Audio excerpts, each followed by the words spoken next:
Welcome to the AA Sports Podcast, minor league feel with major league discussion. Here are your hosts, Alan and Alan. What's up, everybody? How's everyone doing? Welcome to episode 5 of the AA Sports Podcast. I am your host, Alan, and I'm here with my best friend, And co-host. Alan. What's up, guys? So, like we said last episode, we couldn't do our top 10 one straight episode with all that news. So, pretty much this is going to be almost purely our top 10 of the outfield. But we've got a little news. Not much. Quick little news. The Nationals were actually warned before the World Series about Astros possibly stealing signs. That maybe they got warned by multiple people. Alex Cora, of all people. Wow. Because he's really good friends with Dave, the manager. He warned them. And apparently other pitchers warned Max Scherzer.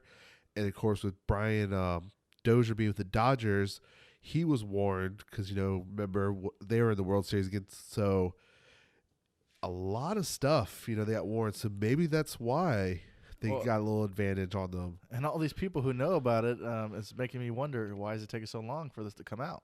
Yeah, I felt like because other teams have done it, and MLB kind of just pushed it under the rug now because it got to the limelight. Now they have to address it. Yeah, so it's very interesting on that. So we'll see. But could have been a factor why they, changed signs up and Astros didn't do as well at home. But on the road, they beat in D.C. 3 straight times. But at home, they lost all 4 games, and that's how Nationals are now the World Series champions. Yep. Amazing. And then other little news. Today, MLB sent out a memo clarifying what rules are starting this year. It's the 3-batter minimum, the expansion of the roster from 25 to 26, and then a little rule change, which I didn't know was a rule, that apparently last year managers only had 30 seconds to commit a challenge. This year, it's 20 seconds. I don't know if that's going to make a big difference. I think it's more so the hold up. Right. So it's got to be a quicker decision, I guess. So that way they can get to the commercials quicker? That, or who knows, or just try to speed the game up. Well, I'm 10 seconds, really. That's not speeding the game up a lot. I don't know.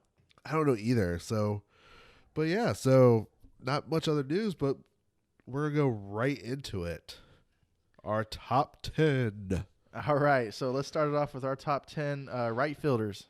All right. So all right. Who do you got at your 10? Number 10, it was very hard because, at the whole list, and this guy barely made my list. He's currently unemployed. Okay. Yasiel Puig. Yasiel Puig. Okay. He got on my list barely because, he has a talent, and he doesn't have a job yet. Right. As you heard me state a couple episodes ago, I compared him to Mookie Betts' stats, and they're pretty close. Yeah, so last year he had 148 hits, 24 home runs. He batted 267, 84 RBIs, and his WAR, of course, was only 1.3. But anyone who needs that outfielder, I feel like he could be that bat, or someone. We'll see if someone gets hurt, or they decide that maybe we're a team, we're almost there. We just need that extra bat. We'll see if he gets a job. Oh, I'm sure he's going to get a job. Who do you think might need somebody right now? I know we've briefly talked about it. Angels might be a possibility with now they Jock. don't get Jock. Yeah, I know it's not right field, but you could easily put him in left, possibly, or you could put. Do you think his personality will mesh with the other players? I think with Matt in there, he could handle Puig and actually maybe make him more humble. Maybe have control over more. We'll see. I'm going to agree with you. Since this Jock Peterson trade didn't go through, I'm going to say Puig is going to the Angels. It wouldn't surprise me. You could move Upton to left field if you think Puig is better right, then maybe try him out left field. But I honestly think Angels should really think about it because we could do is sign him for a veteran minimum, like $2 million, and make his contract more incentive. Absolutely. Where okay, win MVP, $2 extra million. You get this many at bats, this much more. You hit this many home runs, here's an extra bonus. Don't cause any drama, here's another bonus. That's something they can easily do. And Madden thinking maybe we need that bat, that extra outfielder. Why not look at Puig? I would absolutely look at him, especially since you just lost the Jock Peterson trade. That's why I figured put him at 10. He has that bat, he has that talent. He's still young. Yes, he's a little hot-headed a little bit, but he's there to defend his team. So someone needs to But my question is, will he sign for the league minimum? Last year he got paid about $10 million, I think. Well, I was saying like say like $8 million, and then you could do this, Which is still a deal for you guys, right? Yeah. Right.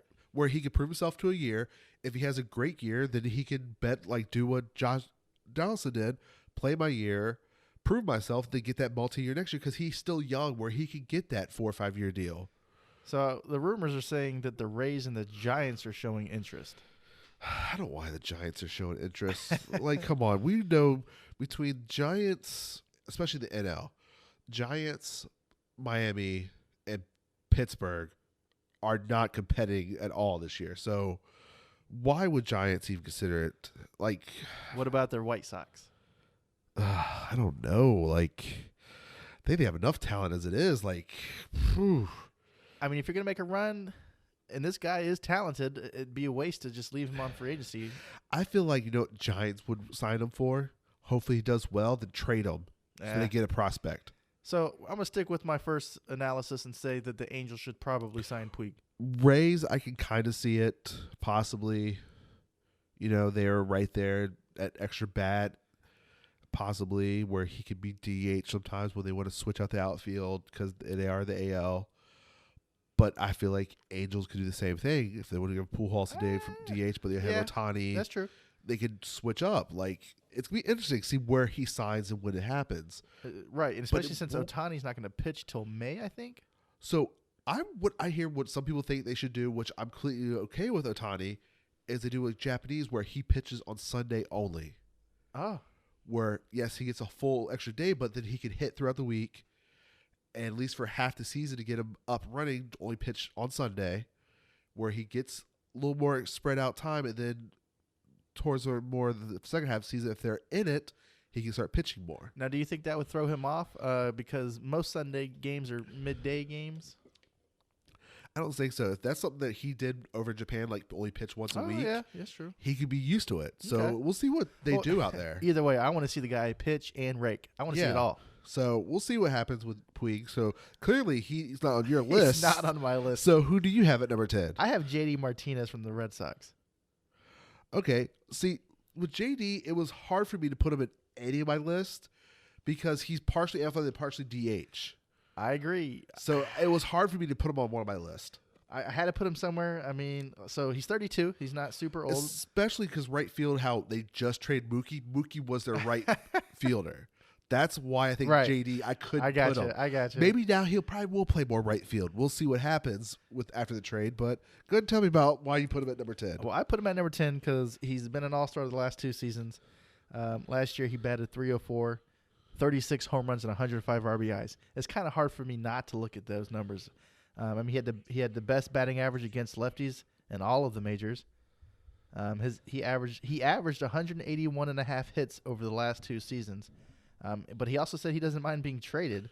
He likes moving around. So I don't know if he wants to be traded from the Red Sox or not. But he's on my top 10. He probably would love to be traded, but no one's going to touch that contract. That's why he didn't opt out either. Right. Oh yeah. Do you want to opt out? He didn't opt out. I wonder why.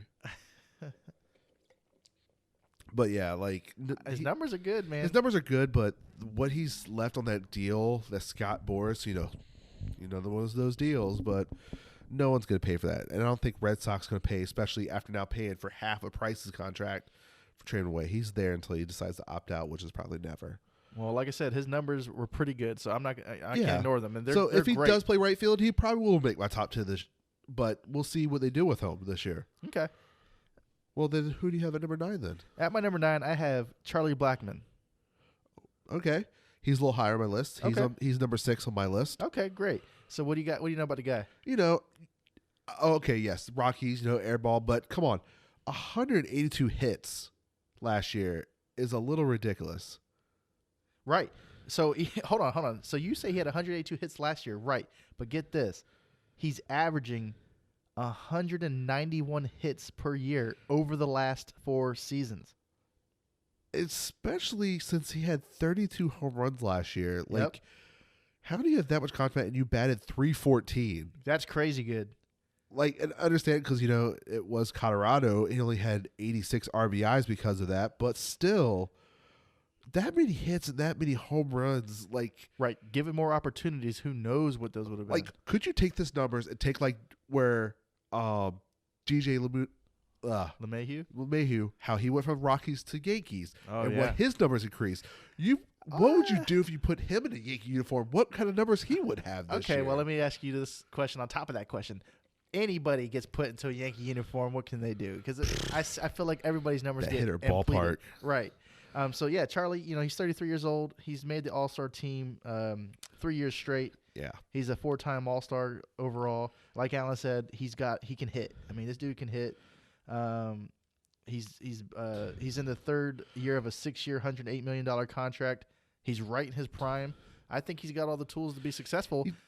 Unfortunately, he's on the wrong team right he's now. In Colorado. It's because, like I said, like that many numbers, and then you look at his WAR at only 2.3. It's like how, yes, defensively is probably not as there, but it's that team. Like, if you can get on base at least 182 times because of your hits, where everyone else on base, you should at least have 100 RBIs then. Especially with Arenado and Story, it's questioning like what's going on there. But yeah, like that's why he barely missed my top 5 list, because you couldn't the average and everything. Yes, his probably defense could be a little bit better. It's probably why, but right. But still, at the plate, you can't ask for anything less than what he's doing. Right, and he's only doing what he can do given his situation. So exactly, he's doing great for where he's at. He's always been one of my favorite players. Watching him, that beard and just the way he carries, like. But still, when you constantly put those numbers, it's very hard to argue like you're not a top 10 player. I think Alan likes him because of the beard. Because like if you could see Alan, he also has a beard. Hey, not as long, but at number 9, it's actually a guy we just talked about recently. He finally signed with the Reds. Nick Castellanos. Yep. Okay. He cracked it at my list at number 9. Okay, he's not on my list, but great pick. Yeah. Between going from Detroit, that whole place that they're taking, they're trying to get their picks up and stuff. Then went to Cubs. He had an okay year. He didn't resign. He ended up finally signing, which ultimately could be a 1-year deal with the Reds, but the Reds team is going to be very interesting. But 178 hits, 27 home runs last year. He batted .289, 73 RBIs, and his WAR was 2.7. In Detroit. This was between Detroit and split. Cubs. Okay, yeah. So that's not bad at all. Exactly. And RBIs probably could be a little more if he wasn't in Detroit. Right, that's what I was saying. I don't know. I forgot to write down what was the number split between, because that Detroit team last year, rough. But yeah, like with that Reds team and that division now, who knows what's going to happen with the Reds? Like with adding him and the other people, it's going to be a very interesting year for him. So he played 100 games in Detroit. Yeah, 51 as a Cub. Makes sense because August. Well, not August, but July. Makes sense, but yeah. So who do you have next? So we're at number 8. Yeah, because did you do number 9? Yeah, mine was Charlie Blackmon. Yeah, so yeah. All right, well, number 8 is a guy that we both know and watched. I got Trey Mancini. Okay, he's actually my number 7. Wow. Okay, great. I didn't know if he was going to make your list, to be honest. So when I was going over the list and kind of looking at his numbers, he's arguably one of the bright spots in Baltimore. Absolutely. And he's come along because he's been blocked. He was a first baseman coming up. Mm-hmm. And it's all pretty much he played here when he was here in Norfolk. Right. We got to watch him play. The call up for the Tides. Yep. It was like, okay, then the next year, like, because he got called up, September. Then they're like, okay. Then he was like, okay, outfield. I'm like, okay, makes sense because Davis is still there. Then, grown years, but then last year he finally kind of put it together. Oh, absolutely, put it together. Do you have a stat line? Yeah.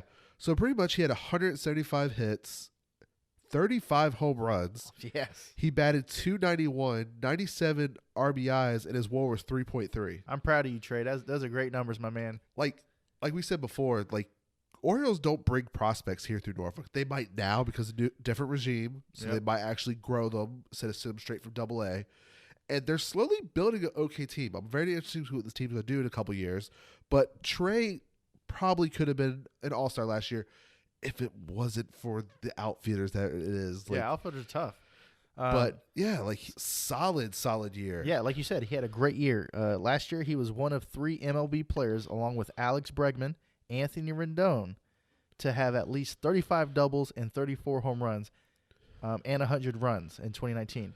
Also, last year, he won the 2019 Most Valuable Oriole Award. Yeah, like he's clearly the bright spot.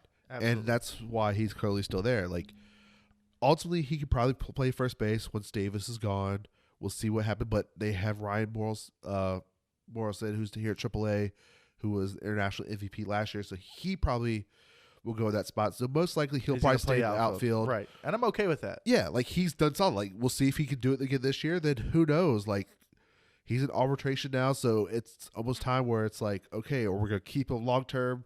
We'll trade him. We'll see what they do the next couple of years with this guy. Yeah, and every time I've seen him when he used to play here in Norfolk, I never would picture him as a first baseman, because when I think of first baseman, I think of Mark McGwire. I think of big guys. He's not a huge guy. No, he was a very tall and scrawny kind of guy. Like, right. So when he finally got to outfield, like, it makes sense. Yeah, he has the outfielder build. Yeah. Okay. So I'm glad he finally found a spot and he's taking his own. It's like, very guy.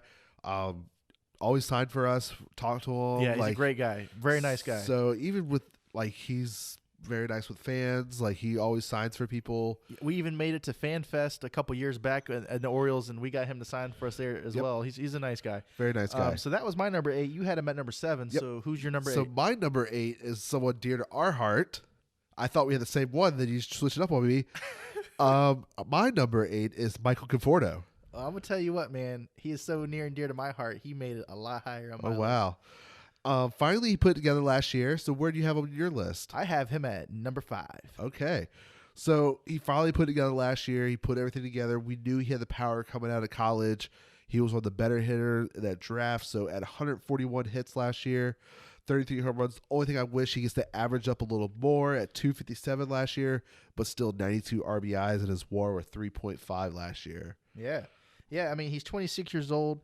I felt like last year, like you said, he had a sneaky good season last year.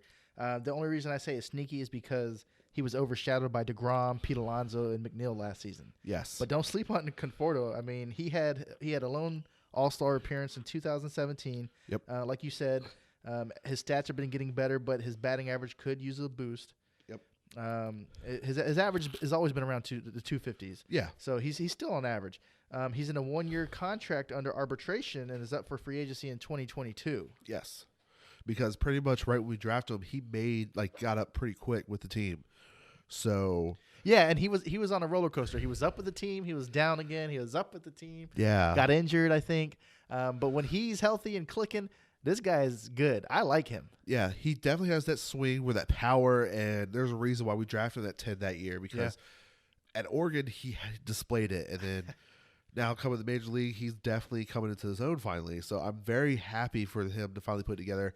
I hope they can do it again this year to make us a run, because like we said before, this division is going to be very tough in the NL East. So we'll see what he can do. So we already talked about my number 7 is Trey. So who's your number 7? My number 7 is Aaron Judge from the Yankees. I have him a little higher. Okay. Yeah. No, and I'm not surprised either. I have him at number 3. Okay. Wow. Okay. Number 3. Yeah. All right. Well, you want me to go first? Yeah, go ahead. All right. So I like Aaron Judge. I mean, this dude is huge in person. I'm surprised you got, I understand probably because he probably refused to sign for us that one time. Yes. Me and Alan, we saw him play here in Norfolk when he was with the baby Yankees. And they came through, and I saw him. He is huge. He overshadows every single person on that field. Yes. At the end of the game, me and Alan asked him for an autograph. We were in line. Even the lady in front of me who didn't have a pen, I let her borrow my pen to get an autograph. And then he says, "Sorry, guys, I got to go. The bus is leaving." I was like, "Are you serious?" He gets on the bus, and guess what? That bus didn't move for like 45 minutes. Luckily, Nick Swisher saved the day, right? Yeah, Nick Swisher sat out there and make sure everyone was signed. But the bus wasn't leaving. Like, I don't know if he just thought we were going to sell the autographs or something. I don't know, or he just didn't want to deal with people. But he signed for a decent amount of people, and then got to us like, no, sorry. Yeah, that is like the one autograph. And then what hurts the most, and then if he got called up, and then what he did, and we're just looking at his autograph prices. I'm like, not that we were going to sell it, because me and Alan, if you guys don't know, we are avid collectors. We really I was like, collect. This one's going to hurt probably for a long time. Right. And so, Aaron, if you're listening, man, you missed us. Come on, buddy. Just hook us up with an autograph when you get back in town. But yeah, like it's interesting stuff like that, happens. I remember going after Juan Moncada, people, before he got to the league, after he got traded for the Red Sox. That was a crazy show that I finally got him like after 3 days of trying. Yeah. But it happens. But yeah, Aaron Judge, he had a semi. He was a little hurt last year. I still gave him because he does have the talent, and if he does put together, that's why I have him at 3 on my list. But only 103 hits last year, 27 home runs, which is definitely down for him, especially in Yankee uniform. But still batted .272 with 55 RBIs, but still his WAR is a 5.4. Yeah, he missed some time due to an injury. So, yeah. I mean, that's probably why his numbers are down a little bit. Yeah. I expect his production to go up, like Alan said, especially with his surrounding cast. I mean, geez, this dude can smash the leather off a baseball. Well, he just lost his rookie record. Right. But the dude can rake. Yeah. So last season he won the Wilson Defensive Player of the Year award. I mean, let's be honest though. I don't care about his defense. I want to see this guy hit the ball to the moon at every at bat. Yeah, between him and Stanton, you thought like who's going to pitch, and we'll see if Stanton comes back with his because he was injured most of the year. I think he will. Only time will tell, but yeah, Judge. That's why I have him at 3. I don't feel like he's a miss. He's still young, right? Like you said, he's young. He's the 3rd fastest big leaguer to hit 100 home runs in the MLB. Well, when you hit 52 in your first year, it's kind of hard not to do that. Let's see if Pete can top that, right? Right. I mean, he already holds the franchise record as a Yankee. He has the most home runs in a season hit at home, beating Babe Ruth with 33. He's got the most home runs by a rookie with 52, beating Joe DiMaggio. I mean, yeah, this dude's crazy. So if he stays healthy, you're talking about like with Trout and everyone, like home run derby, like champ. We'll see what happens. Like, so if he puts it, but yeah, so that was your number 7. Yep. We already talked about my number 6 with Charlie Blackmon. So who's your number 6? My number 6 is Jorge Soler from the Kansas City Royals. He is my number 5. Okay, great. I didn't know how close you're going to be on these lists. So what do you got on him? So,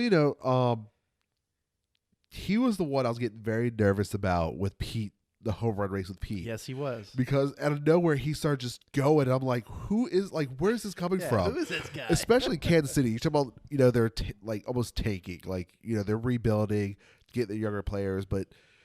So, 156 hits, 48 home runs. Right, which is the AL home run leader last season. 265 batting average, 117 RBIs on the Kansas City Royals, and his WAR was only 3.7. But, wow, 48 home runs. Like, that's why I have him at number 5. Like, you put that many home runs up, like, you deserve top 5 right fielder. You're right. I mean, if you're out there raking and you're contributing a big amount of home runs and hits, I mean, you're right. You should be up there in top 5. The only thing I have against the guy is that he led the league in strikeouts with 178. He still needs to get that number up, but he also finished 21st in MVP voting as well. But obviously, like you said, I mean, when you hit like that, you got to get some votes. Yeah, like, I figured he'd probably be top 20, but... Maybe because, Kansas City, smaller market. Right. A lot of teams didn't probably vote for him. But you'd think with the 48 home runs and the race, how close it was there at the end, like you might would have heard because he passed Trout. Cause between him, Trout, and then Bellinger was the only really name you started hearing besides Pete. But Trout also sat near the end of the season. Trout got hurt at the very end. Right. So that put him down. So it's like, then it was literally just him, but we'll see if he put it together again. If he can, I don't expect that number. If 40 would be a good season if he does that again. But if, like you said, the strikeouts are just too much. Right, strikeouts are a lot. He's like Mark Reynolds. I know I always reference him, but that's because he's a strikeout guy. Strikeout guy, local guy. 48's a lot. I think he'd be solid around 35. If he could get strikeouts down 35 and still produce like 100 RBIs, I'm perfectly fine with that.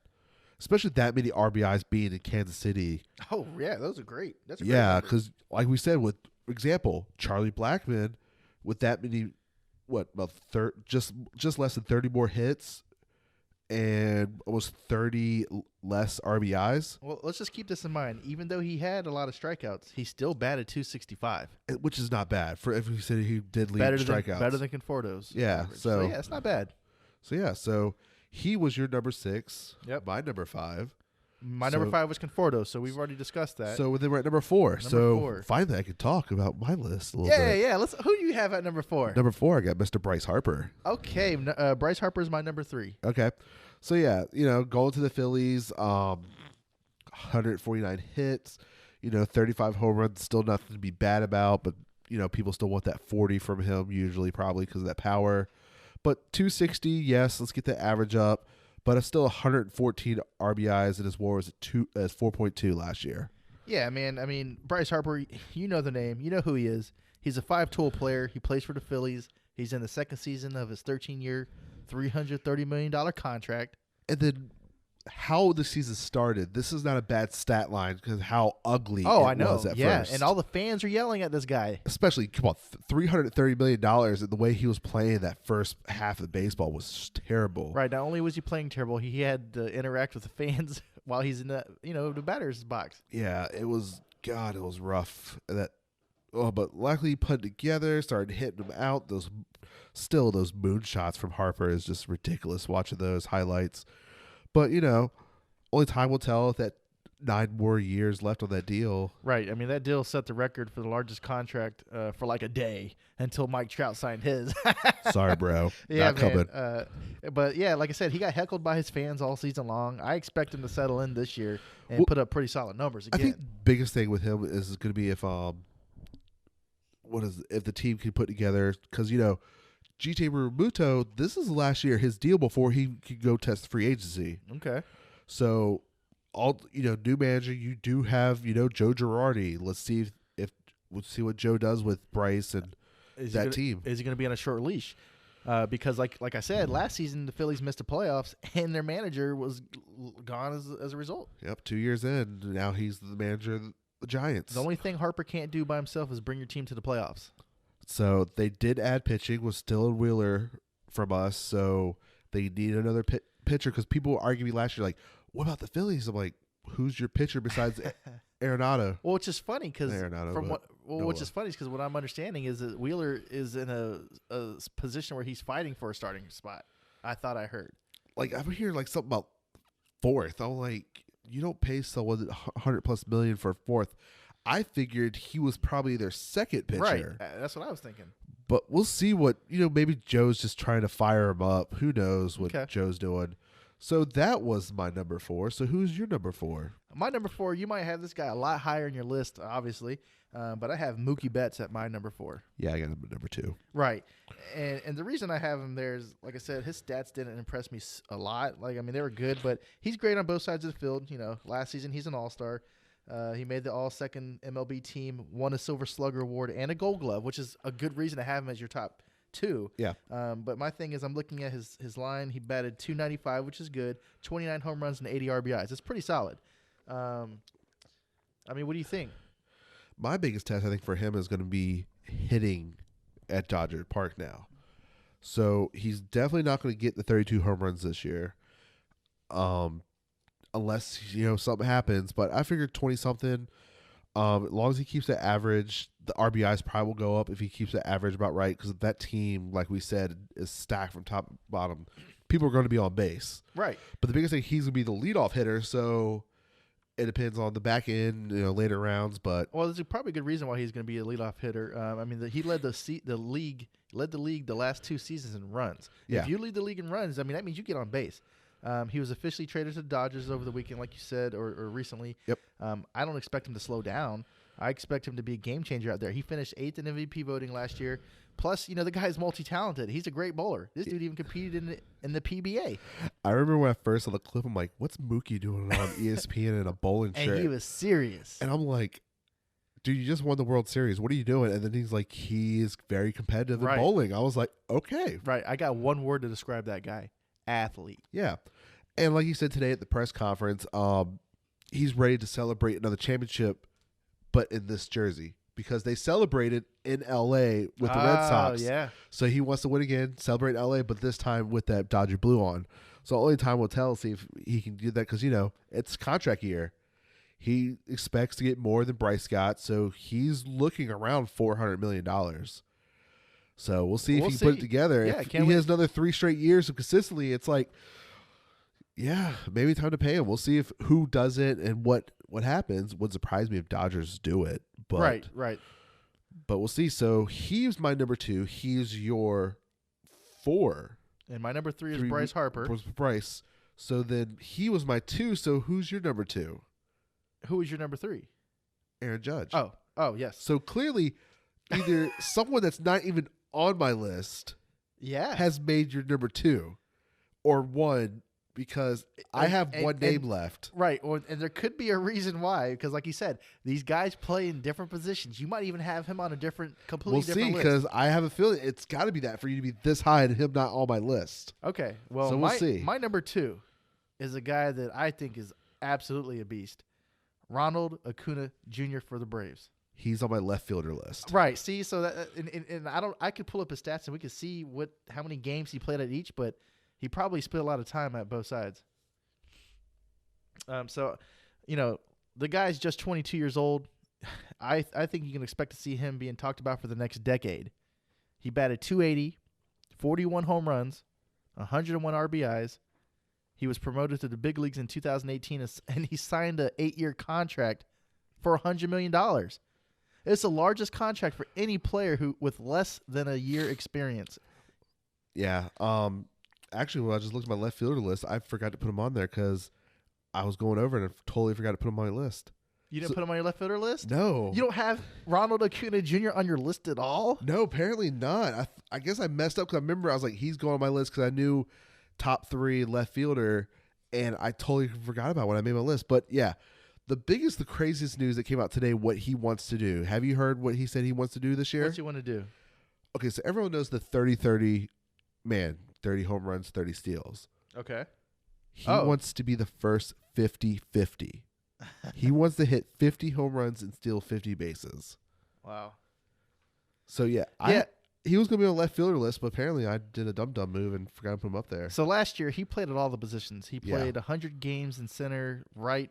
He played 35 and left. He played 46. Maybe I was looking at the depth chart because they might have him in right field. Well, I know MLB had him at right, and I know he played a good chunk at left. That's why I thought he was more their left fielder. Yeah, we could have done. Because I think Nick Markakis was mostly the platoon guy, and then now Ozuna, I figure, is going to play right field. So I feel like he's going to play either center or left field. So what were you saying about the 30? Were you talking about the 30-30 club? Yeah. Well, he wants to do the 50-50 this year. Okay. Because like I said, last year he led the league in runs with 127, made the All-Star team, all second MLB team, Silver Slugger, stolen base leader in the National League. He's also in the 30-30 club. Yep. Which is when you hit 30 home runs and you also have 30 stolen bases in a single season. He's going to be a great player for years to come. I can't say enough good things about this guy. He is really great, and I'm so sad that he's playing against us a lot.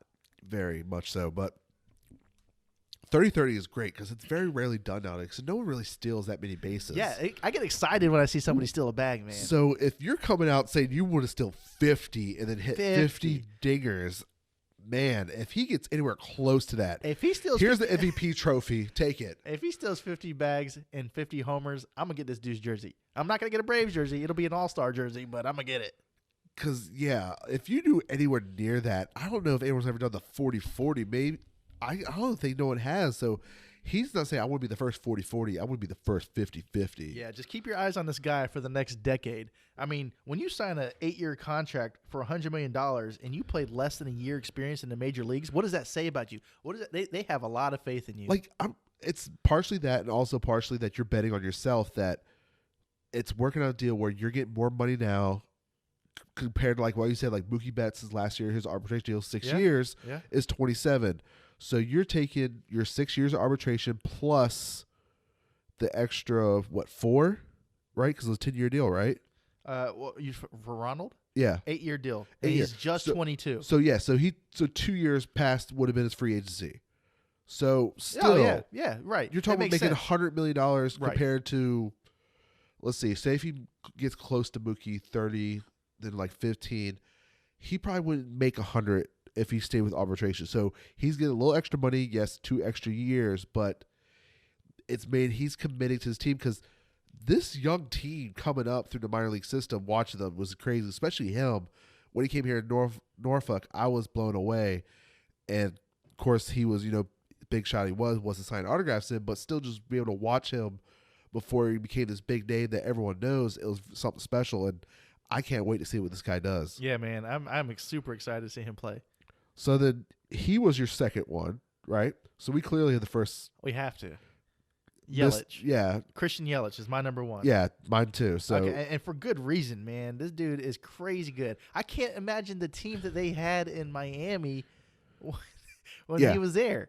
Him, and Giancarlo. The center fielder. Man. And then you had Stanton in right, and then Ozuna in left. That's crazy. It's like Detroit with the pitchers. It's like you had this team. Yes, you didn't have pitching, but you had ultimately the best outfield in baseball, probably. So what do you got to say about Mr. Yelich? Of course, he missed, I think, the last 3 weeks of the season, if I remember correctly, but 161 hits, 44 home runs, batted .329 and 97 RBIs and 7.1 WAR. Mm-hmm. And this is coming off his MVP season. Yes. And I think he finished in the top 3, I remember, right? Or he finished second in MVP. Yeah, voting, that's what I thought. Yeah, it was man. very close. Even though if he stayed healthy, he probably would have been back-to-back. If he got the numbers a little higher with Bellinger stayed healthy, he got a little more home runs. But it was very close, if I remember correctly. So yes, so those stats are like out of a video game. Yeah. And not only that, he also had 30 stolen bases. Man, it's just like it's crazy that you get traded. And you've been like this okay guy, right? Because you're under Stanton. Stanton was the guy, especially that year before they got traded. He's the one that when he hit the 60 home runs. Yep. Yes, they did terrible, but he still won MVP the year. And then next year, you won MVP. It's crazy. The year after that, you came second. You probably would have won again if you didn't get hurt, possibly. Yeah. And then, hell, if he didn't get hurt, he probably would have made that catch in the wild card game, and then they would have moved on instead of the Nationals. Right. Because he was injured, and the right fielder made the bad play in the wild card game. They should not have come back. There's no way they should have came back. So with Yelich there, Yelich probably would have made that mistake. Who knows? Right. But and also last year he led the league in OPS with a 1.1. He went back to back in the following categories: All-Star, Silver Slug Award, Hank Aaron Award, National Batting Champ. He was also named to the All MLB First Team last season. He's building quite a resume since his days in Miami. Yeah, he's definitely putting together. Definitely gonna be getting paid. Oh, if he puts another year like these last 2 together this year, man, whew. No wonder Miami traded him because they couldn't afford him. Got to respect his game. All right, so we both the same first. So let's go through our top 10. All right. I had Puig at 10, Nick Castellanos at 9, Michael Conforto at 8, Trey Mancini 7, Charlie Blackmon 6, Jose Soler at number 5, Bryce Harper at number 4, Aaron Judge at 3, Mookie Betts at 2, and Christian Yelich at 1. All right, and I had at number 10 J.D. Martinez. At number 9, I had Charlie Blackmon. 8 was Trey Mancini. 7 is Aaron Judge. 6, Jorge Soler. 5 is Michael Conforto. 4 is Mookie Betts. My number 3 is Bryce Harper. Number 2 is Ronald Acuna Jr., who Allen doesn't even have on his list. Someone made a mistake, whatever happens. And number 1, I have Christian Yelich. All right. So next is going to be center fielders, and clearly your top 5 center fielders is your all-around kind of guys. And then it was the other half of me was difficult between you want your defensive center fielders or a little more offensive. So it's going to be a very interesting list that we're going to go through. So right. Like I said, the center fielders was the hardest one I had to do. I couldn't focus on it. It's like I don't know what it was. My top 5, 6 were easy. After that, the last 4 spots is where it took me a while to figure out. I have a couple of mentions on my center fielders who just didn't make the cut. You might even have them on your list. Okay. You want to go and just talk about them? And then I'm just going to do really brief about them, unless you have somebody on your list. Yeah. And then we'll touch base. So the first mention I have was Danny Santana from Texas. Nope. Okay. He had 283 batting average, 28 home runs, 81 RBIs, but he spent a lot of time between the minors and the majors the last couple of seasons. Yep. I think that's why he didn't make my list, because it wasn't certain, and who knows. But he still put up good numbers. Yep. And then the second one I had, who you might be on your list, I'm not sure, I had Brett Gardner from the Yankees. I do not. Okay, great. He had a batting average of 251, 28 home runs, 74 RBIs. Pretty good for a 36-year-old guy. Yeah. But then again, he plays for the Yankees, so I'm not surprised at all. Exactly. All right, well, good. So those are my mentions, and if you don't have them on your list, then let's start with your number 10. My number 10 is he was on MLB's list and made mine, even though he missed the majority of the year with injuries. I feel like when he puts a full year together, he could be possibly a pretty good center fielder. I have actually Mets Brandon Nimmo. Okay, let me check my list real quick. You know what's funny? I had Nimmo on my list. I took him off. I put him back on. I reevaluated all the center fielders and said, you know what, Nimmo, I'm sorry, but I don't want everybody to think I'm just putting Mets on my top 10s, so I had to leave him off of this one. I feel like with the talent and what he put together before the injury and stuff, because there was a lot of say that he might not even play the rest of the year because it was that, but then he finally came back and kind of struggled. Maybe he wasn't fully healthy yet, so maybe this whole offseason we'll see what he does. But with the little bit games he did, he had 44 hits, 8 home runs. The batting average was terrible because I feel like when he came back, he did struggle because I don't think he was healthy. Right. I think he got cleared to play, but wasn't healthy completely.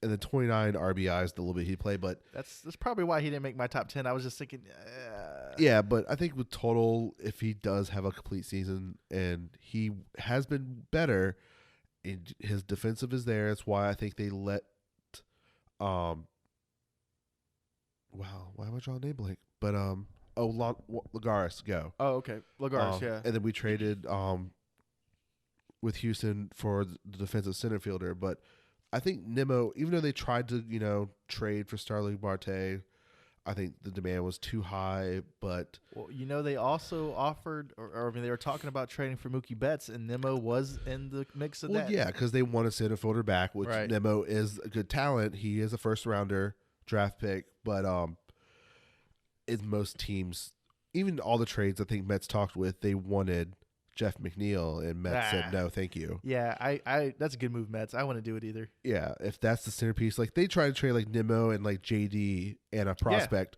Okay, yes, Right. Especially for Mookie, you don't know if he's gonna walk away. This is a 1-year rental. Yeah, I'm not giving you McNeil. Yeah, Get out of here. sorry, but that's why I figured he'd break right there at my top 10. So who's your number 10? My number 10 is Jackie Bradley Jr. He's my number 9. from the Red Sox. Yeah, He's pretty solid every year. I can count on this guy to get over 100 hits yeah, for like the team. no power, but defensively he's great, and then he is definitely Great average. defensively, yeah. What's the stat line looking like? Like he had 116 hits, 21 home runs.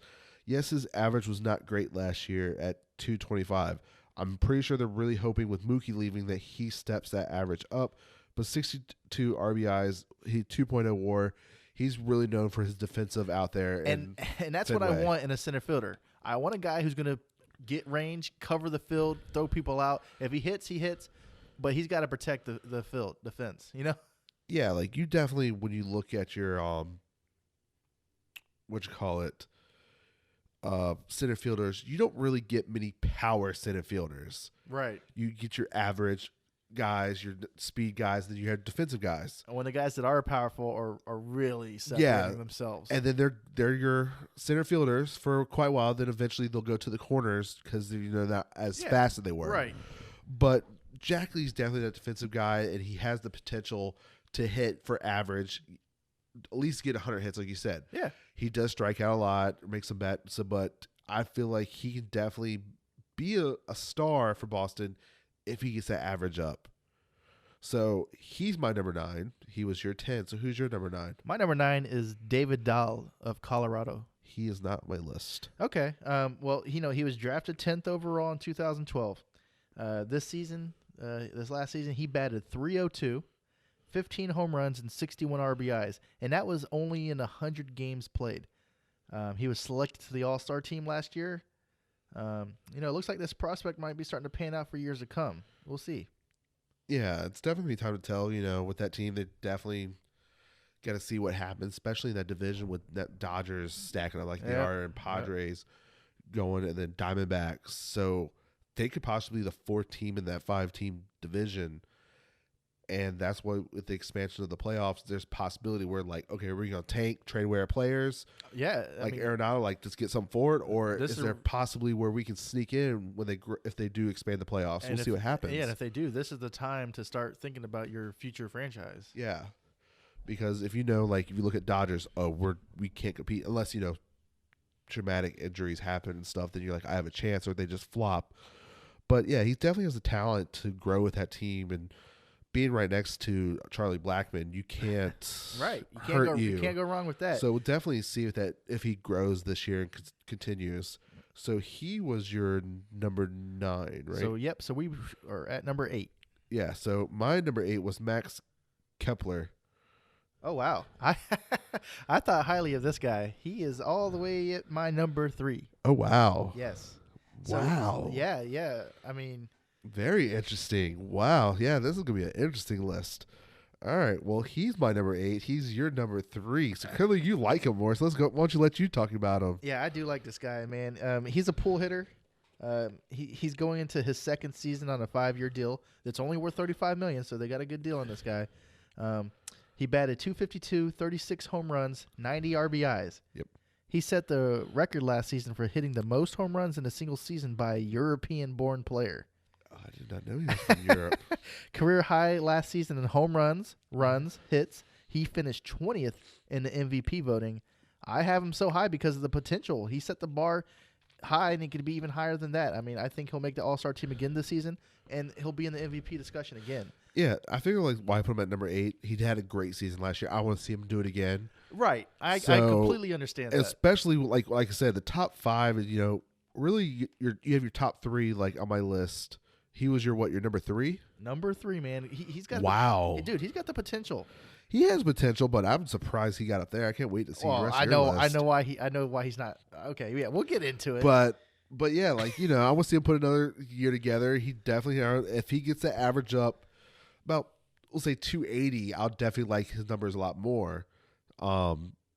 But like I said, we'll see what he can do this year. If you guys are listening to this, let's just keep an eye out for Max Kepler this season. Let's see what this guy does. Yeah. So now we're going to have to keep track of Kepler. So he was my number 8. He was your number 3. Who's your number 8? My number 8 is a guy that I love. He's played in Norfolk. I don't know if he made your list at all. Mike Yasminski. I just wrote his name. Mike Yaz for San Francisco. And I'm going to tell you why. Is he on your list? He's not my list. All right. He's my number 8. Last year he was a rookie last season. He's finally getting his shot after spending time in the minors. He's best known for his grandfather, Carl.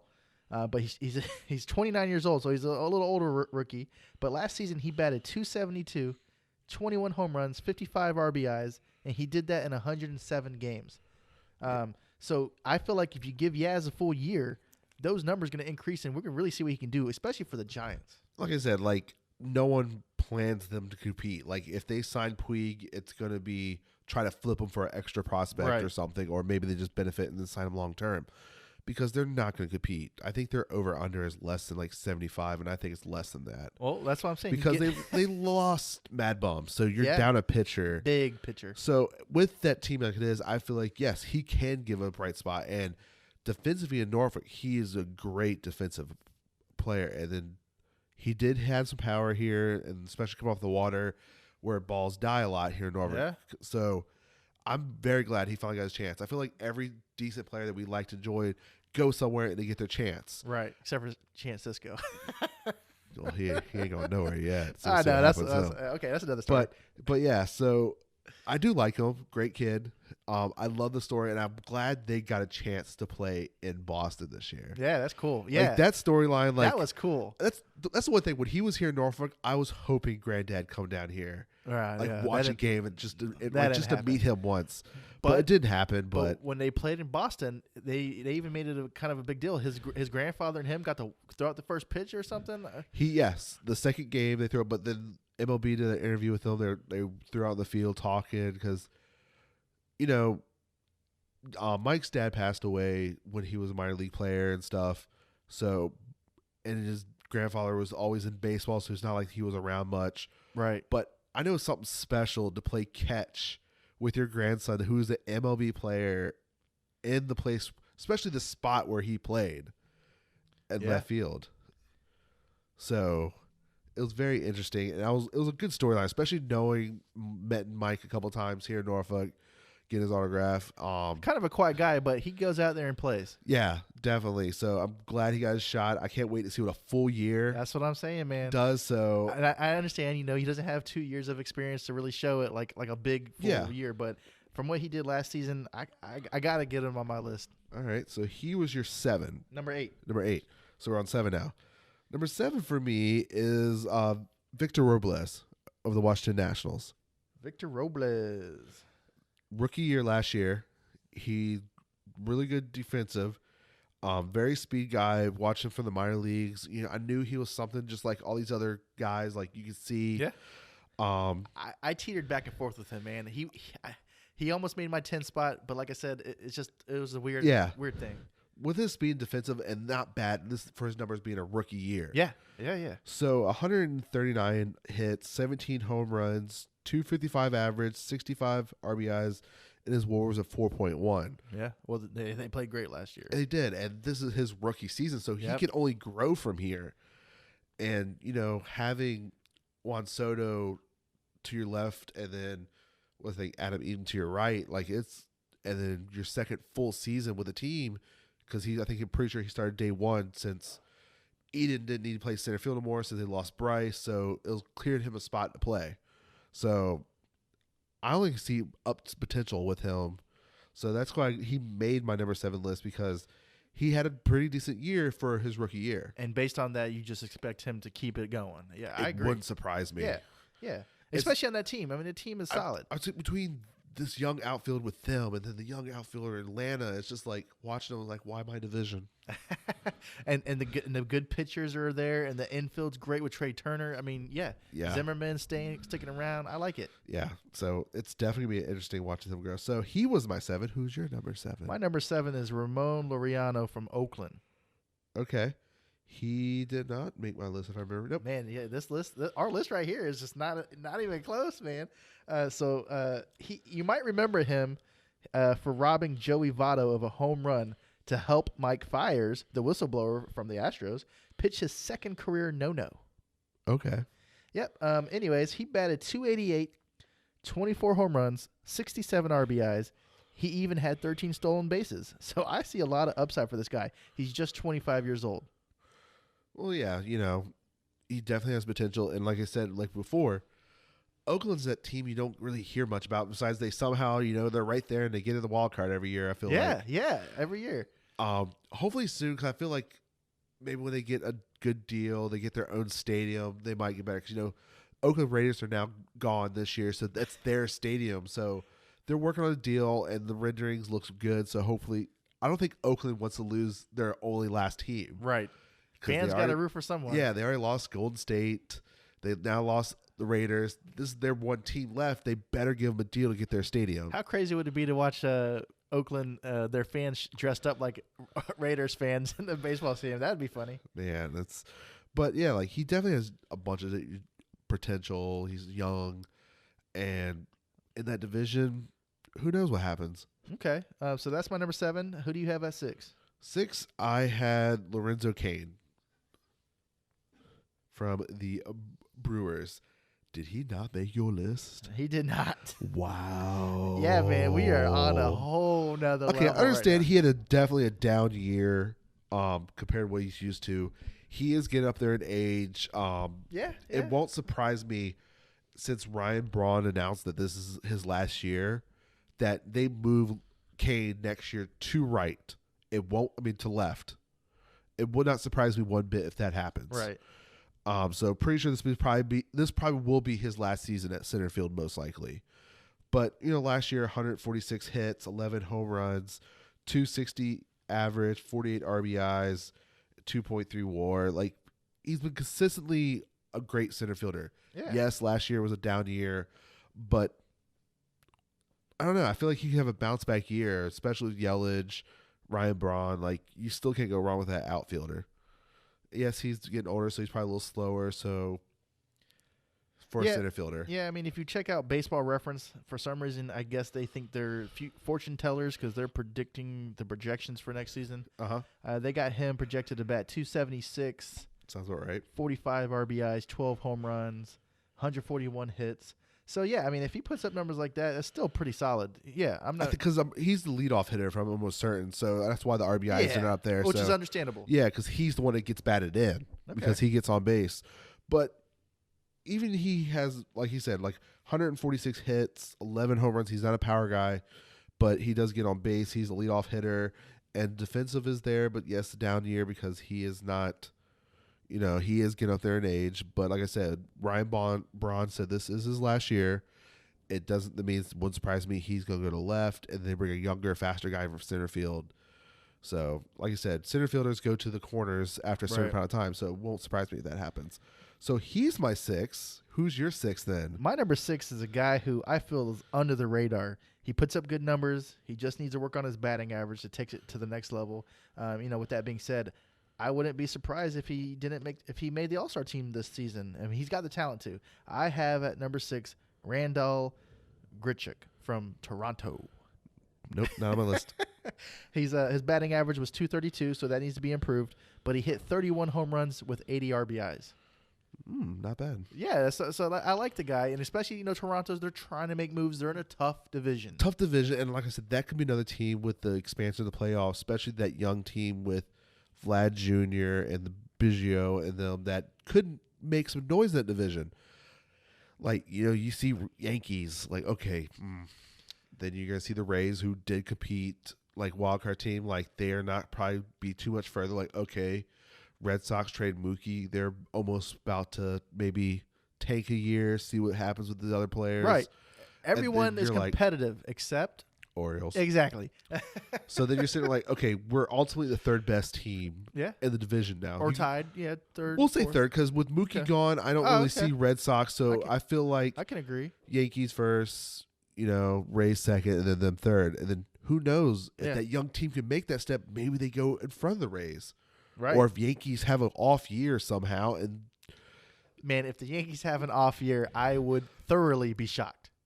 Same here, like especially Garrett Cole there. I think ultimately everyone wants to see a Dodger-Yankee World Series now. I think that's a favorites. Which don't surprise me if you look at their lineups. It'd be like a couple of mini All-Star teams playing each other. Yeah. But I'm just saying you can't have an off year when your whole team is stacked.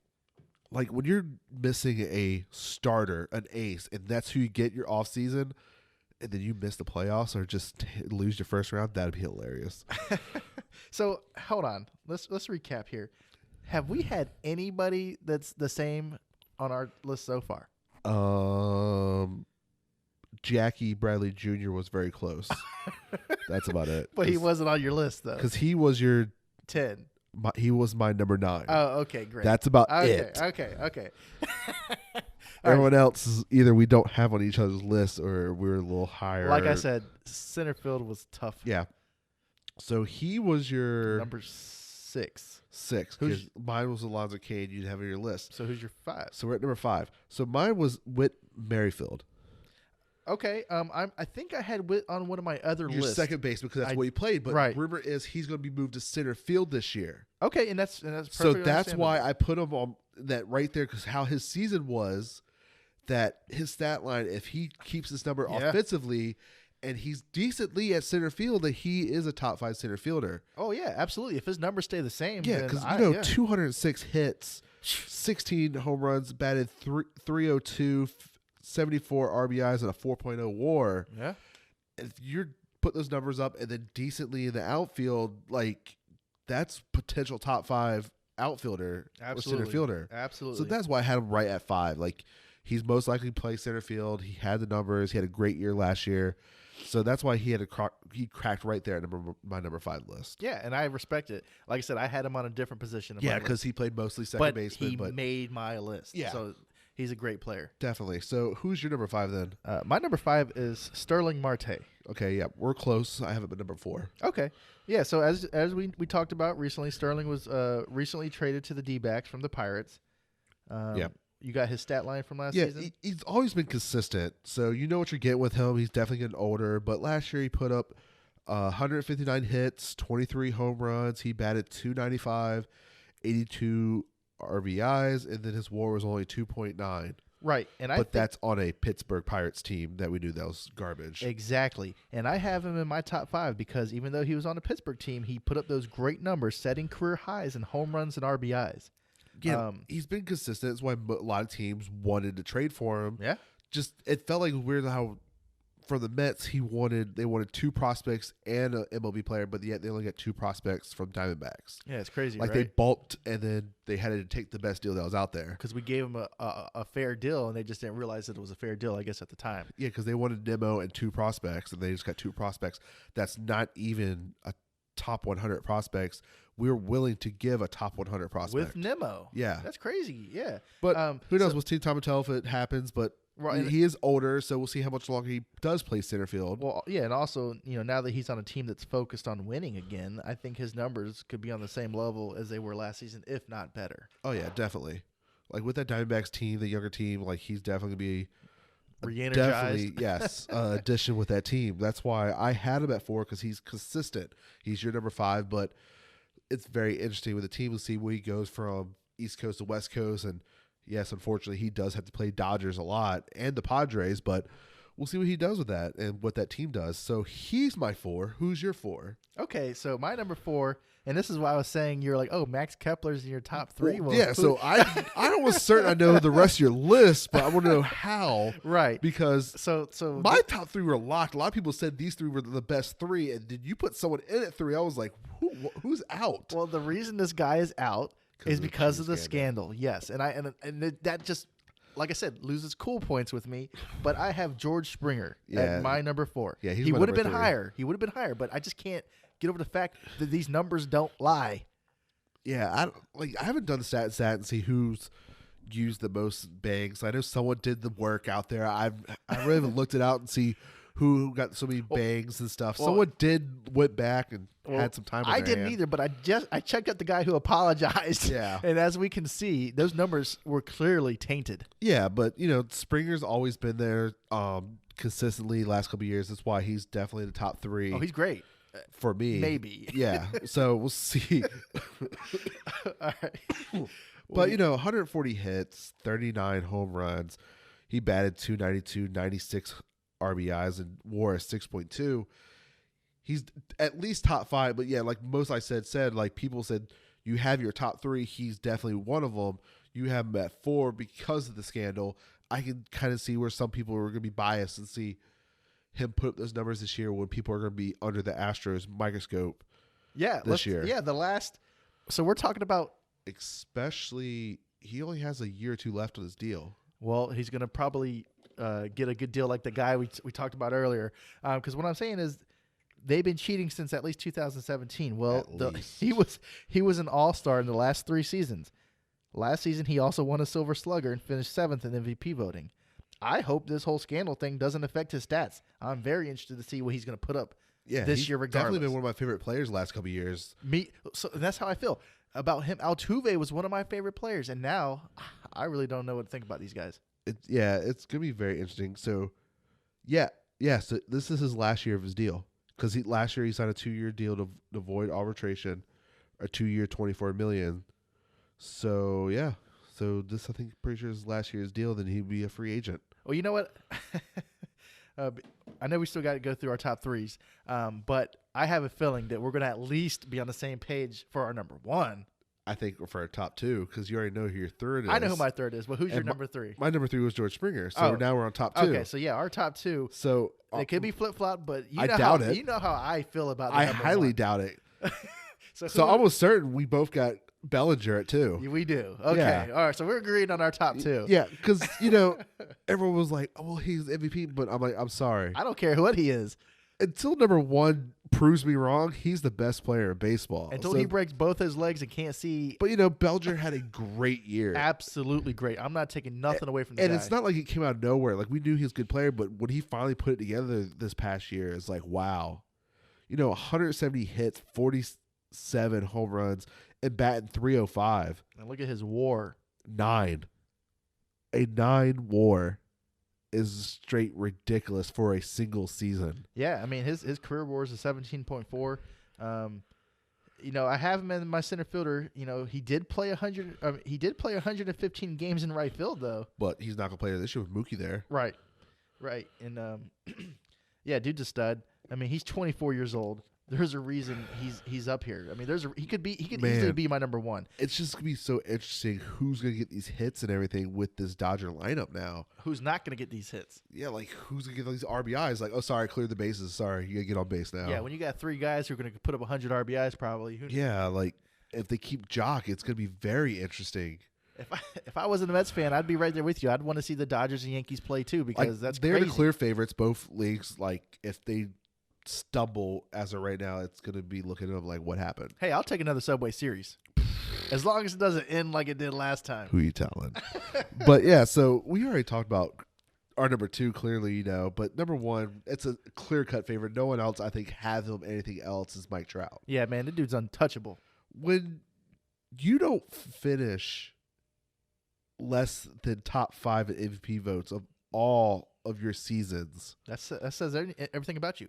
Right. Even your one season you had a bad year because you got injury, you still finished the top 5 is ridiculous. Yeah, man. He has been an all-star every single season since 2012. He missed almost a month and still got MVP. He's a 3-time AL MVP award winner, 7-time Silver Slugger award winner. He's won almost every award there is.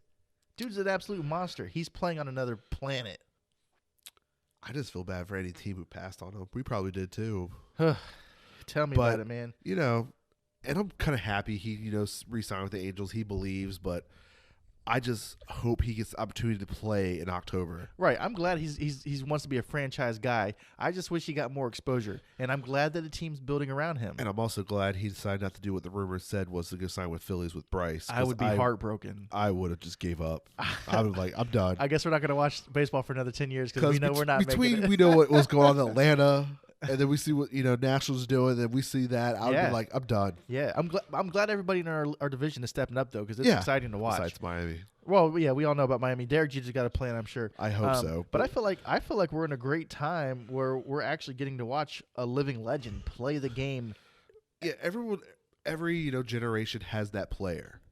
Absolutely. If you think about it, 90s, you had Ken Griffey, Cal Ripken. You had a lot of players in the 90s. And then 80s, and 70s, 60s. You also had that generation of player. And then watching Mike Trout, you don't appreciate what you're watching until it's done. Yeah, and then unfortunately, he plays on the West Coast, so a lot of us here on the East Coast don't get to watch his games unless he plays the East Coast. Right, exactly. Because, his games all start till 10:30 at night. 10 o'clock, right, and nobody's staying up the whole time to watch on the East Coast. I might catch a few innings before I go to bed. Right. Yeah, man, like if we talk about in comparison to a different sport, like I would say he's today's LeBron James. Because you have MJ for a generation, Kobe, now you have LeBron. Well, he's playing today, and those guys are future greatness, Hall of Famers, legends. He's like that for baseball. I mean, you can insert any legend in the sport and just compare him to him because he'll fit the bill. Last season, he batted .291, 45 home runs, 104 RBIs. His WAR was an 8.3. And I like I said, I like his team making offseason moves. I expect him to feed off that energy and come out swinging. Yeah, and like you said, missing almost the last month of baseball, and you still had 45 home runs. Because if he stayed, like he would have probably been right there with Pete in the home run race last year. Absolutely. Because at 45 home runs, him and Pete were right there. It was like, okay, Pete got the lead. Oh, nope, Mike just tied. Yeah, Mike or Bellinger just tied. Yeah. That's like how close it was there at the end. It reminds me of the McGuire and Sosa run. So it being 60-something, it ended up being oh, there goes 55 today. Yep. But yeah, like until he definitely takes that step back where he doesn't finish the top 5 MVP, he's gonna be the number 1 probably for me. Yeah, and then I really hope he gets to, like I said, play some playoff baseball. I do too. I feel like this year they're going to make that push. I really do. I think it's going to be close. It really is. Especially depending on what the Astros do. Because that same division. I expect the Astros to win 70 games. Now that they ain't got the system in play. I really want to. They're under a microscope. Yeah. They got a lot more pressure on them. They got to forcibly be apologetic. All this is coming out, and then they did lose Garrett Cole, so they lose the potential pitcher. ace. So, yes, they have Zach Greinke to step into that second role, but they still got good pitching. They do, but like I said, Verlander's older. Greinke is older. Verlander still pitched a no-hitter this year? But like I said, we get set up. Greinke almost pitched a no-hitter. He should have. Yeah. Gosh. George Springer is coming to the end of his contract for his test free agency. Well, I just want to see how their players do in general. Yeah. And not the pitching staff. The pitching staff is there. I'm talking about the hitters. Yeah, and I can't wait to see this press conference tomorrow. Me too. Yeah. All right. So that was our list. So let's go over. So mine at center very field. different. Yes. So at number 10, I got Brandon Nimmo. Number 9, Jackie Bradley Jr. Number 8, Max Kepler. Number 7, Victor Robles. Number 6, Lorenzo Cain. Number 5, Whit Merrifield. Number 4, Starling Marte. 3, George Springer. 2, Corey Bellinger. And number 1, Mike Trout. All right. And my center fielder top 10s, I have 10, Jackie Bradley Jr. Number 9 is David Dahl. Number 8, Mike Yaz. Number 7, Ramon Laureano. 6, Randall Grichuk. 5, Sterling Marte. 4, George Springer. 3, Max Kepler. 2, Cody Bellinger. And do you even have to ask? Number 1, Mike Trout. Yeah. So our last positions, we're finally going to do our top 10 positions these last 3 weeks, is left field. All right. And my number 10, he had a terrible year last year. I know who you're talking about, and I'm going to tell you right now. He's not on your list. He did not make my list. Yeah. I know he should. He absolutely should make the list. Healthy, he should. I understand. But, yeah, Giancarlo Stanton, like, with that talent, he's healthy. He's definitely a top 10. When you pay the guy $300 million, he better be a top 10 player. Yeah. So, I know he is. In my heart, he's great. It's just the last year, he just didn't get it done. I know he was injured, but definitely injured. The little bit he did get to play, he only had 17 hits, 3 home runs, and 288 batting average. Right. It's hopefully this offseason he got healthy. He's ready. Only time will tell the next couple weeks how he looks. Because mostly everyone reports tomorrow. I think so too. Yeah. You could definitely tell towards the end of the season he tried, like he still wasn't there. So we'll definitely see. But yeah, that's why he barely made my list of top 10. Right. He should have made my list. I know he should have made my list. Actually, now realizing that I left Acuna out, he probably would have made my list.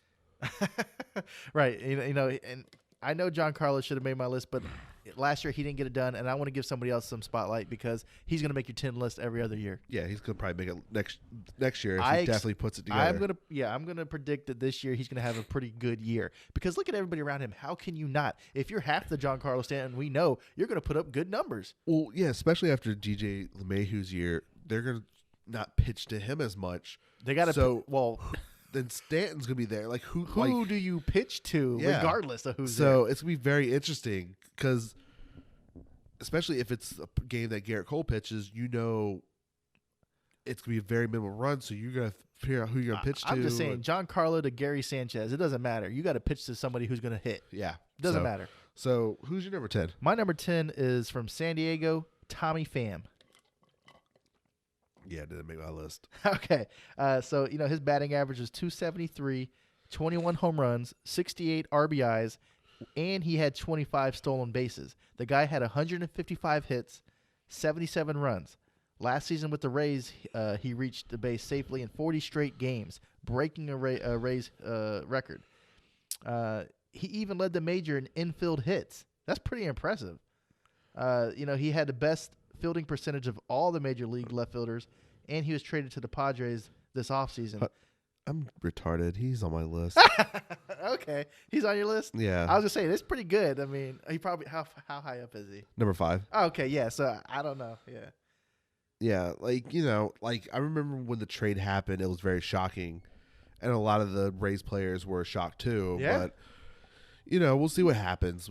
But definitely a great player. And, Rays maybe got the better in the deal. Well, time will tell. But, yeah, he definitely has potential. And San Diego needs all the extra help they need because they do have a young infielder, but the outfielder was a little struggle.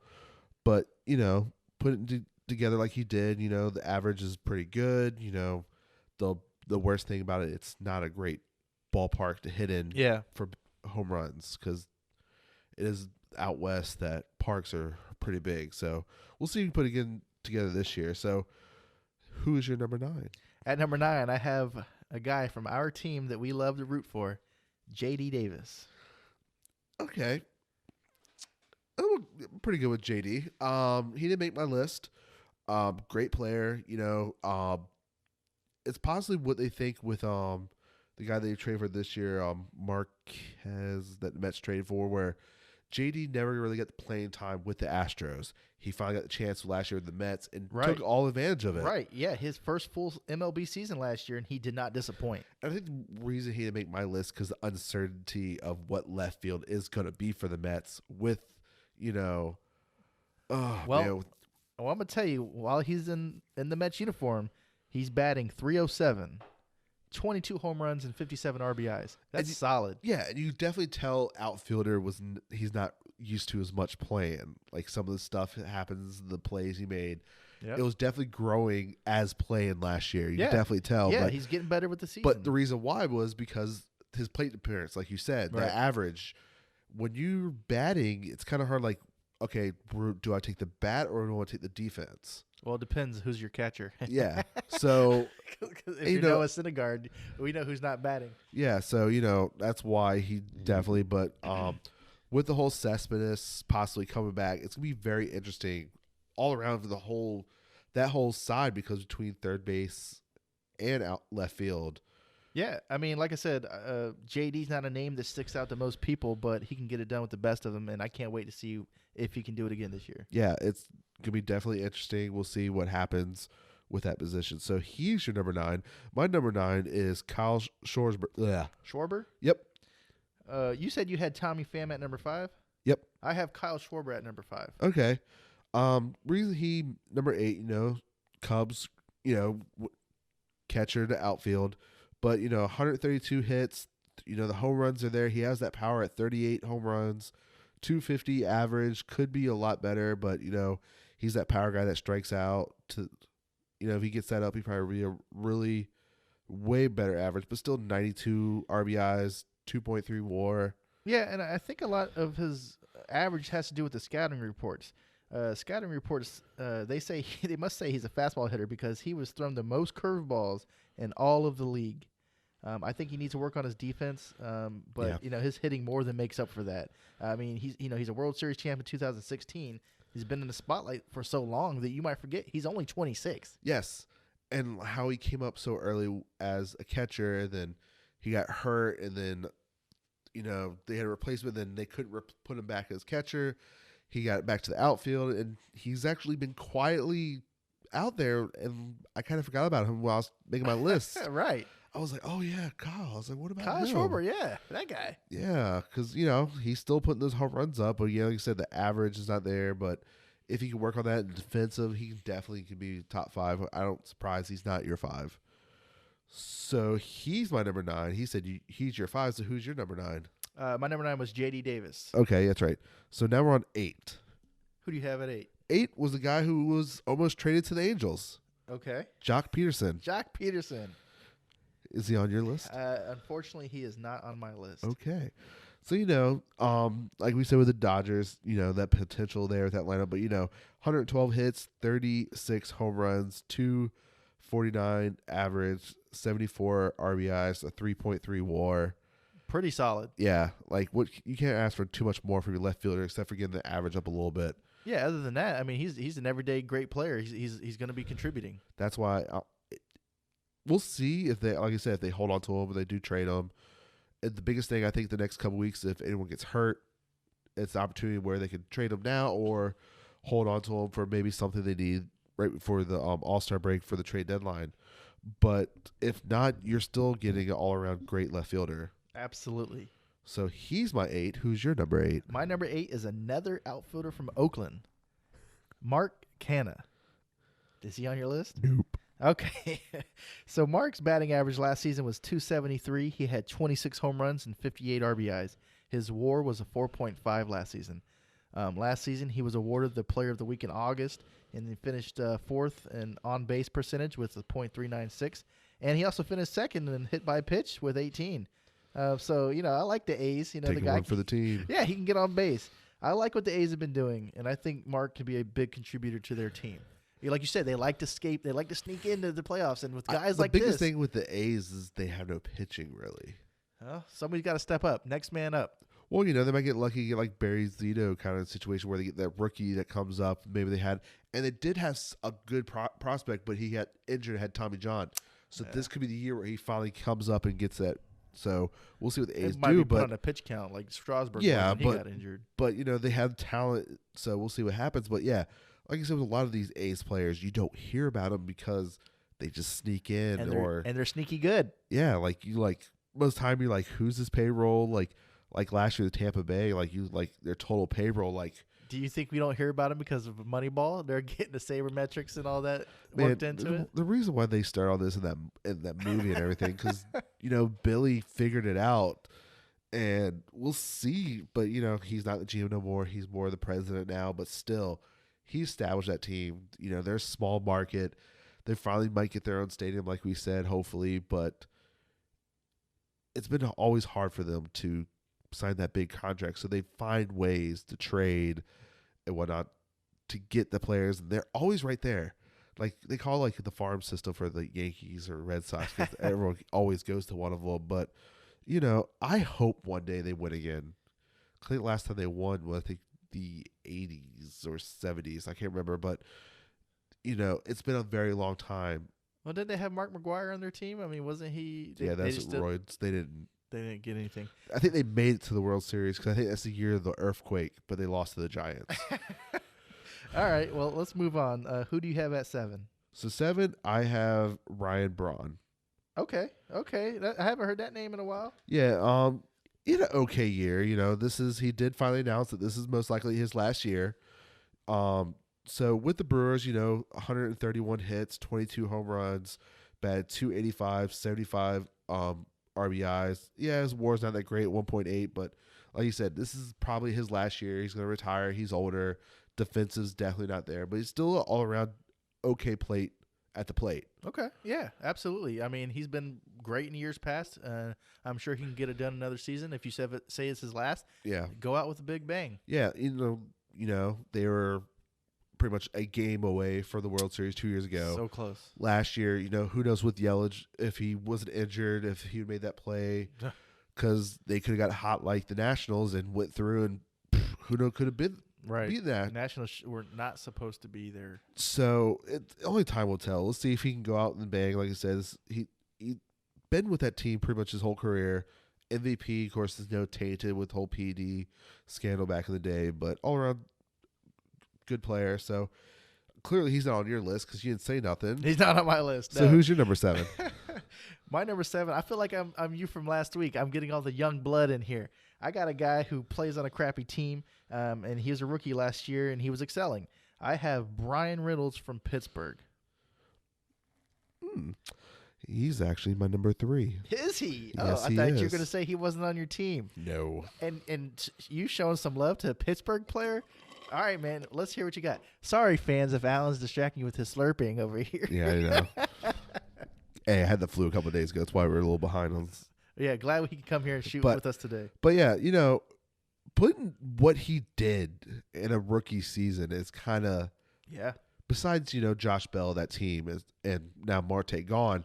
He's now that other guy. I feel like with Pittsburgh, but 154 hits your rookie year. Yes, the power's not there. 16 home runs, but when you bat .314 your rookie year, absolutely, it's astonishing. Of course, RBI is not there because it is the Pirates at 68, but still your first year WAR at 3.9. You can't ask. I'm glad the Pirates haven't traded this guy away. Right, especially on that team. I mean, he's 25 years old. He finished 4th in Rookie of the Year voting. Yes. And he only played in 134 games. So I'm assuming if he doesn't have a sophomore slump, he should have a solid year even playing for Pittsburgh. He might maybe, I don't know about take a step back, but it's going to be a different year because, whole new organization. GM's gone, new coach, everything's changed. So it's going to be interesting, but I think he's that bright spot with Josh Bell that these are our two guys we can grow in this team. So I don't expect this team to do anything for the next at least 3 years, but Right. I mean, like you said, new personnel, but I don't think that's going to affect him. And he got his shot, and he's taking full advantage of it. No, like you expect rookies to bat like at best 275. Like you think because they're gonna, the limelight, taking balls or striking out a lot, but he definitely put it together. If he continues to bat 300 in this first half of the season, I would not be surprised if he's not on the All-Star team. If he's on the All-Star team, I would not be surprised at all. Oh, definitely not. So he was your number 7. Okay, who's your number 6? My number 6 is Eloy Jimenez from the White Sox. We got something correct together. Hey. We need a little button. But yeah, this I like the White Sox. highly trotted prospect. Another rookie, and we talk about the young guys. Yeah, again. this guy has ever been waiting for to come up, and when he finally came up, yes. Oh, well, okay. So let's talk about how crazy this guy must be good. He's only 23, so he's another rookie. But guess what? This guy signed a 6-year, $43 million contract in March of 2019, which is the biggest contract forever for someone with no major league experience. Yeah, this was like, how do you even do that? This is like last year when people were wondering if they were going to do like the Chris Bryant, like wait for that day to get that extra year control. Then the deal came out, and I was like, I don't think they're going to hold him back. They're going to bring him up day one, and sure enough, they did. Just like Pete Alonso. It was because nowadays I think people are like, we want to win now, and I feel like they said, like, instead of, a little more time in AAA, we might as well let them get experience. Yeah, absolutely. And, it's not too bad. 125 hits, 31 home runs, average 267, 79 RBIs. This WAR is only 1.4.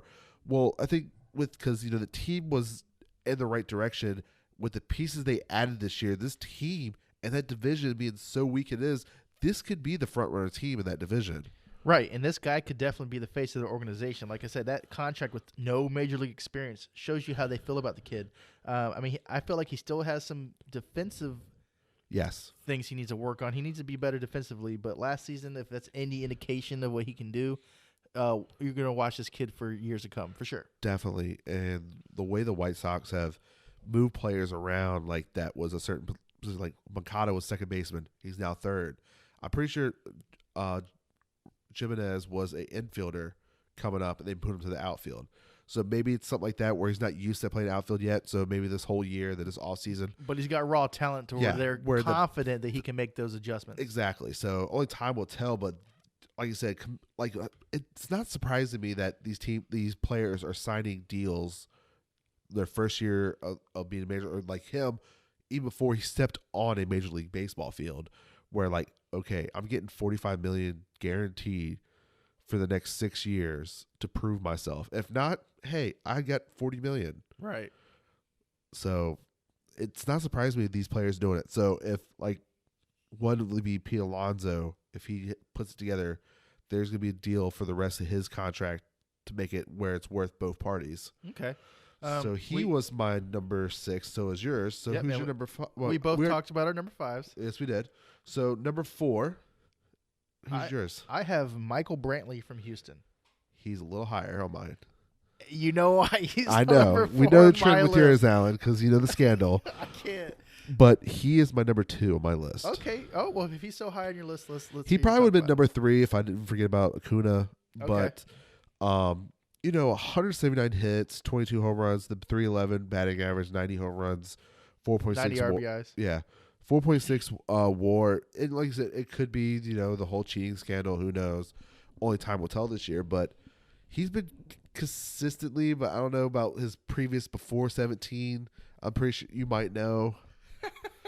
All right, so what is it, Alan? I'm sorry. I know we talked about it, but he's a 4-time All-Star. But check this. Just like the last guy we talked about, he's a All-Star 3 straight years since 2017. Oh, man. He signed a 2-year contract with the Astros in 2018 for $32 million. I expect him to have a good year. He's betting on himself, possibly sign another decent contract when the year's over. But I don't know, man. What do you think? Like we said, time will tell with any of these players. Like all of them are the all-stars. biggest one, I think, is Altuve, Springer, and Alex Bregman. I think are the ones I'm definitely watching. Especially Bregman being the talent he is coming out of prospect and coming up. I think worse is that the magazine, the East Bay magazine. East Bay, haven't seen those since high school. What about it? Okay, I had to pull it up, but Bregman's on the cover, and what they put as the caption. Oh man, it was hilarious. People. Oh no. And because after all this came out, it was like it says like always earned, not given. Oh no. If I remember correctly, and I'm like, oh no, they didn't. And sure enough, people just burned them up for it. But time will tell with this whole Astros organization, the cheating scandal. If they slumped, then we know it was the system. We're just gonna let you guys know right now. We're gonna keep track of this because this is definitely interesting news. I think everyone's gonna keep track of this. Like every time they come to a, God, I think it was when the whole World Series was going on. The worst part about it, like whoever lost the World Series has to see the team the next year because Astros and Nationals share the spring training facility. Oh man, they built that brand new training facility. They started last year, opened it. So like right now they're in the same facility. So I think it's kind of funny. So I can't wait for his press conference tomorrow and see how the apologetic they really are. They're not. He was your number 4. He's my number 2. So my number 4 is Austin Meadows. All right. Well, we flip-flopped that because that's my number 2. Okay. This is one of the reasons why Pittsburgh Pirates decided to fire everyone because this is another guy they let go for damn near nothing. This was ultimately the guy that was supposed to replace Andrew McCutchen in Pittsburgh. Okay, and he definitely could. And he had a down year, and they trade him, and then becomes an all-star in Tampa Bay. Right. I don't see how you trade him after one down year if you thought he was the guy. Your scouting reports, everything told you he's going to coming up through the minors. Everyone's like, this guy has it, and he was blocked by McCutchen. Right. Like once McCutchen goes, or if they decide to move him over, this is the guy. And then McCutchen leaves, you bring him up, you trade him, and that's why you do not have a job no more, buddy. Right. He's just 24 years old. What do you know about him? You finally put it, together again, all-star, but 154 hits, 35 home runs. He batted .291, 89 RBIs. His WAR was 3.8. Like, this guy's been talked about through the whole minor leagues of this is a star in the making. Yeah. And they gave up too early, and now Tampa Bay's benefiting it yet again by these trades that they worked out. Yeah, man. I mean, like you said, he was an all-star last year. It was his first full year in the league. He only played 138 games, but he finished 14th in MVP voting. Yes. He led the team in average home runs and RBIs. Yeah. He's the star for Tampa Bay at the cheap price because he's still in his rookie deal. Pirates, besides Garrett Cole, this is one that they're hurting themselves for trading. It's not the only one. Tampa Bay has another guy, the pitcher. But, it's very interesting to see what they do. But so at number 4, that's why I put him there. Yeah. Let's see. We were talking about my number 3. Did you talk about your number 4? Yeah, Michael Brantley. Yeah. So we were talking about my number 3. Okay. Well, my number 3 is Eddie Rosario from Minnesota. He is not on my list at all. Yeah, like I said, it could be one of these situations where the guy played so many. Yeah, maybe he lost track where he wasn't on my list. Or maybe he's just now going to be to left field. I don't know. Yeah. But I'm going to tell you about him anyways. Go ahead. So he batted .276, 32 home runs, 109 RBIs. He was under the radar. He doesn't get a lot of attention, but, his numbers speak for themselves. He should have been an all-star in 2018. He's not letting anybody forget. I expect another great year from him. I wouldn't be surprised if he finally gets his all-star selection this season. Yeah. Like I said, only time will tell. Like all these outfield positions is just hard to be an all-star. It's just getting loose, But yeah. It's very hard any of these positions, especially like first base and other positions. Right. When they play multiple games at different positions, I don't know. Yeah, so we'll see what he does. So I'm pretty sure we talked about everyone but our number 1, which I'm assuming you must have the same number 1. We have to. He is finally 21. God, that was so annoying during the World Series. Yeah. But, Juan Soto. Juan Soto absolutely earns this. Like, the energy and everything he brings to baseball is, let the kids play. He brings it. Yep. And watching this guy is just like Acuna. Atlanta's like that special talent. Like, he's definitely the star for the Nationals with Harper leaving. Like, he's the guy besides, Max and Strasburg, especially with Rodon leaving. Like, he's the guy now. Yeah, it's crazy. A lot of the National League East has a lot of young talent that's really great. Like, yeah. It's crazy. Like, if you break it down to a younger guy, well, I think Philly's the only one who does not have a homegrown young talent because most of their guys are all either brought in trades. True. So, but still, if you think there's a young player on each team, like, Cunha is definitely for Atlanta. Soto's definitely Nationals. Pete's probably the Mets. If you think about young guy for Phillies, you'd probably go JT Realmuto. Yeah. The Marlins, I don't know who they. I look at there's no one that sticks out to me right now for the Marlins that they have a young talent that they probably do. He's probably not in the Marlins yet. Right.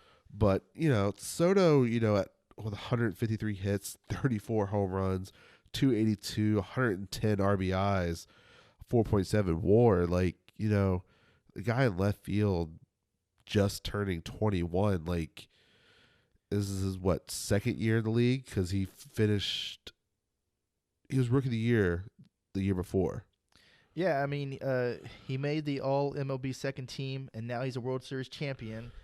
He became the fourth player in MLB history to record 100 extra base hits before his 21st birthday. Yeah. He's the seventh to reach the 30 home runs before their 21st birthday as well. I don't know if it's because of the Soto shuffle that he does in the plate, but everything seems to be clicking. I mean, he expects him to keep getting into the minds of major league pitchers because that's what he says the shuffle does. Yeah, like, I feel like anytime, like, he just can hit, it doesn't have to be for power. But actually, he does have power. Like, yeah, he has sneaky great power. Yeah, man. like, you think he like, oh, that's nothing, and then it's like, oh, it's out of here. Oh, yeah, it's still going. So, it's like I said, God, I'm always amazed what this kid is at 21 finally. Yeah, and if he stays with the Nationals, and, like, they have a lot of young talent, too. They could turn into a dynasty. I don't want to see that, but it could happen. They could probably take maybe a step back. Their biggest thing is third base now with Rendon gone. We'll see what they do in spring training. They have a couple inside guys. It won't surprise me if maybe they trade for someone if one of the young guys don't start off hot real early. We'll see what happens. So let's go over our top 10. So I had Stanton at number 10, Kyle Schwarber at number 9. Jock Peterson at 8, Ryan Braun at 7, Jimenez at 6, Tommy Pham at 5, Austin Meadows 4, Brian Reynolds 3, Michael Brantley 2, and Soto at 1. And all right, I had for left field at my number 10 was Tommy Pham. Number 9, I had J.D. Davis. 8 was Mark Canha. 7 is Brian Reynolds. 6, Eloy Jimenez. 5, Kyle Schwarber. 4, Michael Brantley. 3, Eddie Rosario. 2 is Austin Meadows, and number 1 is Juan Soto. Yeah, so there's our top 10 on all the position players plus starting pitcher. We didn't want to touch relievers because then you could go closer, middleman, setup guy. We'll let MLB do that. So yeah, if any of you guys agree or disagree with our top 10s, please let us know. So next week, since we're now done with our positions, and we're finally in spring training, so we'll talk some spring training news, what's going on around the league. We'll definitely talk about this press conference that's going to happen. And we're going to have a little fun. We're going to talk about our top 10 baseball movies. It's going to be very interesting because there's a lot of different baseball movies out there. Absolutely. So it's going to be very interesting to that list. But yeah, we'll catch y'all next time. All right, guys. Thank you for checking out this episode. Please share us if you enjoyed this content. Follow us on Twitter and Instagram at AA Sports Podcast. Catch y'all next week. Peace. For the record, I'm done trying to make y'all comfortable. For the record, you ain't trying to grow, then it's done for you. For the record, lab on me going all the way. For the record, ain't trying to link, no time to waste. For the record, for the record.